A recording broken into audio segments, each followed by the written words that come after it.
Quelques mois après avoir accueilli ses jumeaux, ma belle-mère, âgée de 51 ans, m'a supplié en larmes de les adopter après sa mort.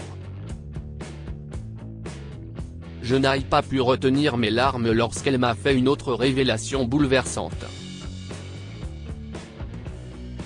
Ma vie était au summum du bonheur. Que pouvais-je demander de plus qu'un magnifique petit nid plein d'amour et de douceur? J'avais la chance d'avoir un mari aimant, William, et nos 3 petits garçons, qui rendaient ma vie plus heureuse et plus active chaque jour. Nous n'étions pas très riches, mais nous avions toujours des raisons de célébrer chaque petite joie qui se présentait à nous, et le 27e anniversaire de William a marqué un autre jour important de fête, d'amusement et de temps passé en famille.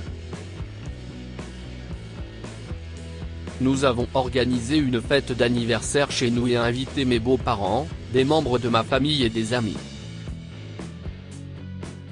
Tout se passait bien. Les rires fusaient dans notre petite maison et la joie remplissait nos cœurs tandis que William portait un toast. CIST alors que ma belle-mère, Marley, est intervenue et a porté un autre toast. À mes 2 petits pains dans le four, a-t-elle annoncé, et un silence grave a envahi la pièce. Ma belle-mère, âgée de 50 ans, était enceinte de jumeaux par fécondation in vitro. William était extrêmement gêné. Certains ont applaudi et trinqué avec ma belle-mère, tandis que d'autres ont commencé à chuchoter. Mon mari était visiblement furieux. Je lui ai pris la main et lui ai fait signe de rester calme. Nous pourrons régler cela plus tard, chérie. Les gens nous regardent, ai-je chuchoté.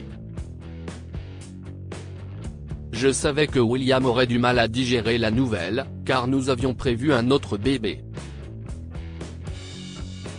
Alors que nous rêvions de redevenir parents, mon mari allait être un frère. Jessica, tu ne comprends pas. Comment maman a-t-elle pu faire ça? Elle a 50 ans et va bientôt en avoir 51. Comment a-t-elle pu, a fulminé William. J'étais coincé entre mon mari et sa mère. Je savais que ma belle-mère et son mari traversaient une crise de couple depuis longtemps. Peut-être pensait-elle que le fait d'avoir des bébés pourrait les guérir et régler leurs différends. Je n'étais pas sûr, mais j'avais sincèrement pitié de ma belle-mère. Je savais que cette décision n'avait pas été facile à prendre du jour au lendemain. Elle a dû y réfléchir longuement, au prix de toutes ses économies. Les mois ont passé, et une semaine après que ma belle-mère a fêté ses 51 ans, elle a accueilli ses jumeaux. L'accouchement a été compliqué et je suis resté près d'elle à la maternité. Bientôt, toute la douleur et les problèmes qu'elle avait endurés se sont transformés en joie lorsqu'elle a entendu les cris de ses 2 petits bouts de chou. Elle était la plus heureuse, je pouvais le voir en regardant les larmes de joie qui coulaient de ses yeux lorsqu'elle tenait ses enfants dans ses bras. J'en ai eu les larmes aux yeux moi aussi, et j'étais très heureuse pour elle. Soudain, mon téléphone a sonné. J'ai entendu William sangloter, puis il a balbutié, « Quoi ?» J'ai laissé tomber le téléphone et j'ai regardé ma belle-mère, qui était la plus heureuse du monde, en train de câliner ses bébés. Comment vais-je lui dire que son mari est mort? J'ai pleuré à l'extérieur du service. Mais la vérité devait sortir d'une manière ou d'une autre. Quelques jours passèrent et ma belle-mère commença à s'inquiéter pour son mari. « Chérie, m'a-t-elle appelé. Où est David? Pourquoi n'est-il pas venu? Maman, rentrons d'abord à la maison, lui a dit William. Il est resté sans voix après cela, et nous n'avons pas su comment dire la vérité à sa mère. Nous avons raccompagné ma belle-mère et ses bébés chez eux, et à mesure que nous approchions de notre maison, nos cœurs commençaient à battre plus fort. ma belle-mère a failli s'évanouir en voyant la photo encadrée de son défunt mari, entourée de fleurs, de couronnes et de bougies. Elle a compris qu'il était parti, qu'il ne reviendrait jamais. Quelques semaines plus tard, alors que la poussière du chagrin se dissipait lentement, mes enfants et moi sommes devenus les piliers de ma belle-mère. Nous l'avons aidée à s'occuper de ses bébés pendant qu'elle surmontait ses problèmes post-partum.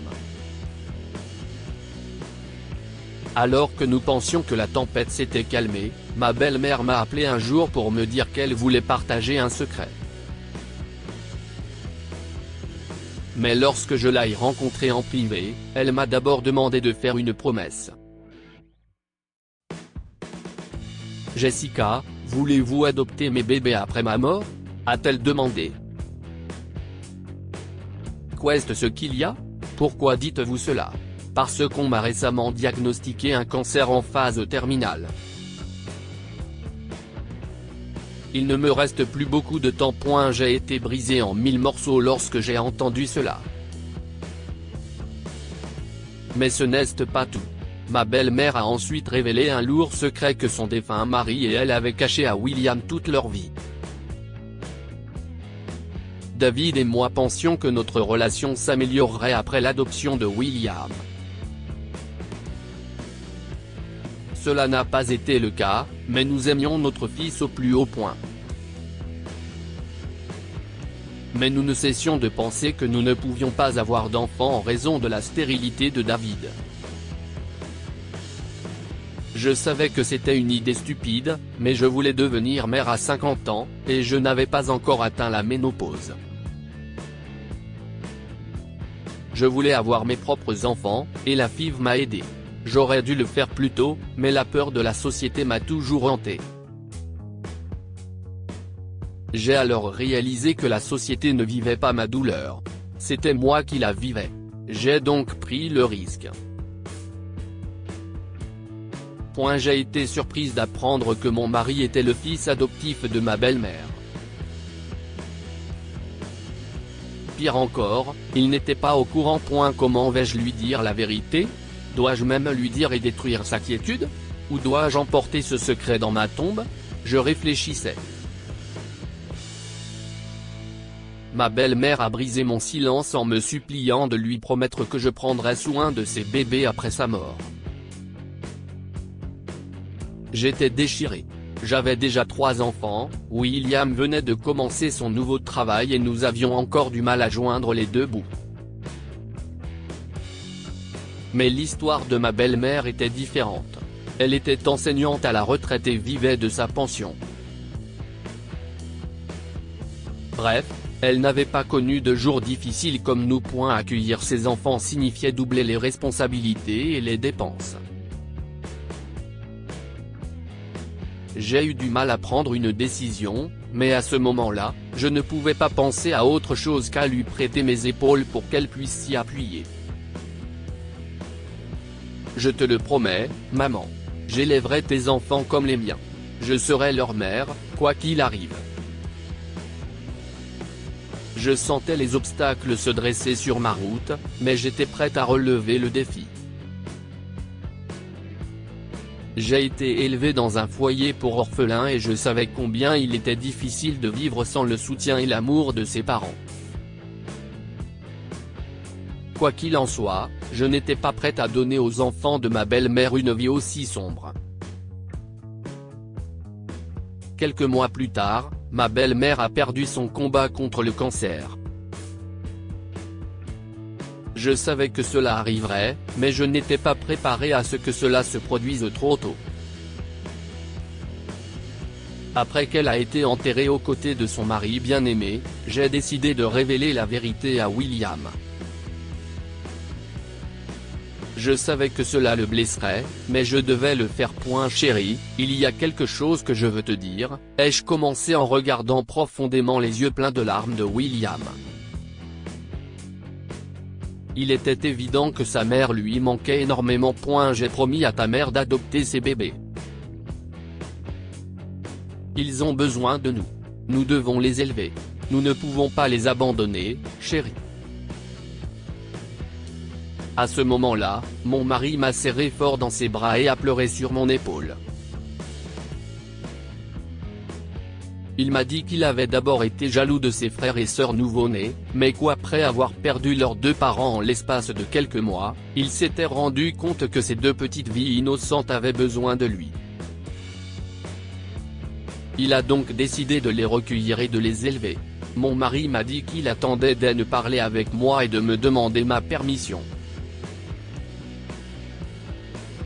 Chérie, j'ai beaucoup de chance de t'avoir. Tu m'as appris le vrai sens de l'amour. J'étais gêné quand ma mère avait ses bébés. Je ne la comprenais pas.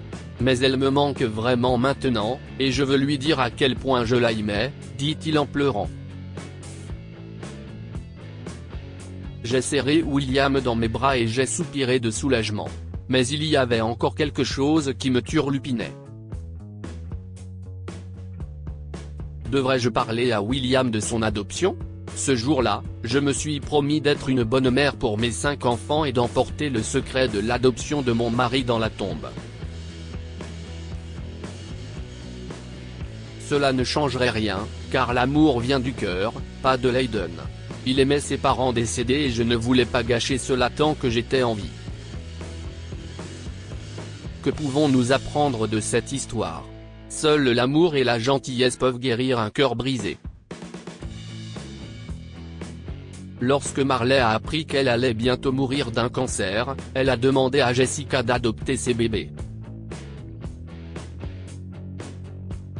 Malgré ses difficultés, Jessica a accepté parce qu'elle aimait sa belle-mère et avait de la sympathie pour elle. Le chagrin et l'amour sont comme des jumeaux siamois. L'un ne va pas sans l'autre. William a été gêné lorsque sa mère a annoncé sa grossesse. Il était même jaloux de ses frères qui venaient de naître. Mais après le décès de sa mère, il s'est rendu compte à quel point il l'aimait et lui manquait. Partagez cette histoire avec vos amis. Elle pourrait égayer leur journée et les inspirer.